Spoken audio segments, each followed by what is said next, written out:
Bonjour à tous. Alors, aujourd'hui, dans notre travail sur le patrimoine cambréisien, je vais vous proposer un petit travail sur les personnages historiques célèbres de Cambrai. Alors je vous rassure, vous allez avoir le temps de le faire, vous allez avoir un mois à peu près pour faire ce travail, et sous une forme totalement libre, vraiment un exposé oral, sous la forme journalistique, pourquoi pas une vidéo, un documentaire, ce que vous voulez, c'est pas de souci.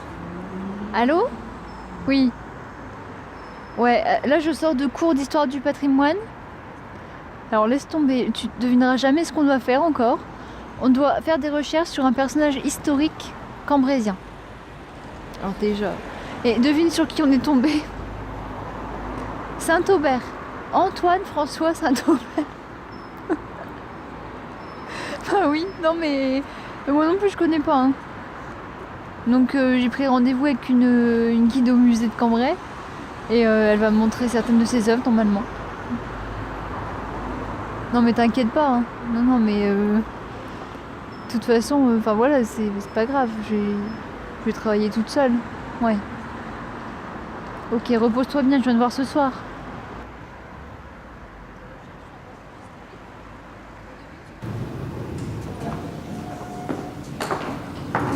Bonjour, bienvenue au musée de Cambrai. Alors je trouve votre projet vraiment très intéressant. Mais vous ne deviez pas être deux?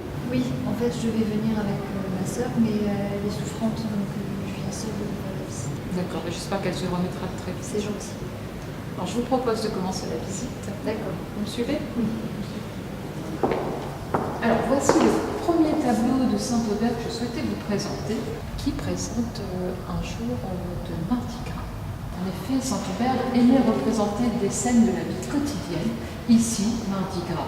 On voit bien là certains des personnages déguisés, on retrouve très bien la figure de Pierrot, Polichinelle, et puis on assiste aussi à des scènes très cocasses, comme ici, avec une inversion de rôle entre le maître et l'esclave, une tradition qui remonte à l'Empire romain. Alors voici le deuxième tableau que je souhaitais vous présenter. Il s'agit d'un tableau qui s'appelle Scène diabolique, peint par Saint-Aubert. Eh bien, on voit bien ici au premier plan une sorcière qui porte un masque assise sur un dragon. Et en arrière-plan, on retrouve la figure du diable lui-même assis sur un dragon. Mais je pensais que Saint-Aubert était un peintre religieux. Oui, tout à fait. Il était même au service de l'archevêque Saint-Alban. Ce que je peux vous conseiller, c'est de vous rendre à la cathédrale Notre-Dame. Il me semble que son atelier se trouvait là. Et là, vous allez avoir une mine d'informations concernant cet artiste.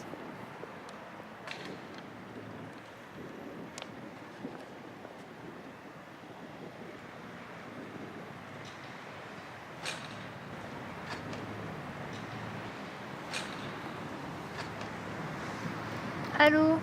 Oui, ça va? Papa m'a dit que t'étais pas en forme aujourd'hui. Essaie de te reposer. De toute façon, les professeurs sont au courant, donc pour Saint-Aubert, ça va aller. Hein. Ouais, ok. Bon. Bah, là, de toute façon, je reviens de la cathédrale, donc faut que je te raconte. Bon, ouais.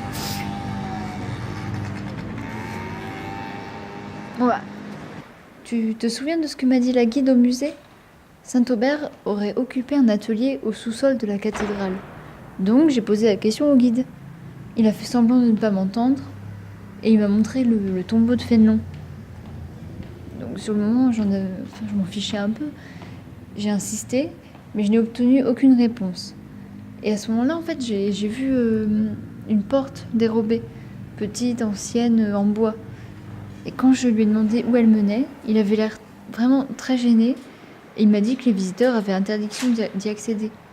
Et là, en fait, il a cherché à terminer l'échange, il a prétexté un autre rendez-vous et il est parti très vite. J'ai attendu qu'il parte et j'ai réussi à ouvrir la porte que j'avais vue. J'ai descendu les escaliers qui menaient au sous-sol de la cathédrale et là je suis arrivée dans une pièce en fait beaucoup plus claire et qui semblait neuve. Donc c'était vraiment bizarre en fait par rapport au reste. Il y avait un bureau, quelques livres, certains vieux, d'autres plus récents. Et du coup, j'ai fouillé un peu. Et j'ai trouvé une lettre en fait, une lettre vraiment ancienne, mais je n'ai pas eu le temps de la lire. Du coup, je l'ai prise. Je te la ramène tout à l'heure. Bisous. tu te sens Bah écoute, ça va, mais j'ai hâte de revenir au lycée. Mais sinon, le médecin a dit que l'opération s'était bien passée, mais que j'ai vraiment plaisir. Moi aussi, j'ai hâte que tu reviennes, tu peux pas savoir. Mais c'est une lettre de Saint-Aubert? Oui, en fait, il explique qu'il est tombé en disgrâce auprès de l'église à partir du moment où il a commencé à peindre des tableaux sataniques. Afin de pouvoir exercer pleinement et librement mon art, je décide donc de me réfugier dans l'hôtel particulier de Franqueville qui appartient à un ami. Tu connais, toi, l'hôtel de Franqueville? Bah non, mais attends. Mais c'est le musée de Cambrai. Arrête. J'ai pu aménager une pièce au sous-sol pour en faire mon atelier. J'y resterai le temps qu'il faudra pour achever ma dernière œuvre. Mais tu penses que la pièce est toujours au musée? Bah, je ne sais pas, mais j'aimerais bien aller voir. Bah ouais, faut y aller. Tu vois, c'est pas sur New York ça au final. Saint-Aubert. Non, c'est vrai, ça va. Bon, du coup, je pense que je vais y aller demain après les cours. Tu viens avec moi? Écoute, je sais pas, on sent encore fatigué.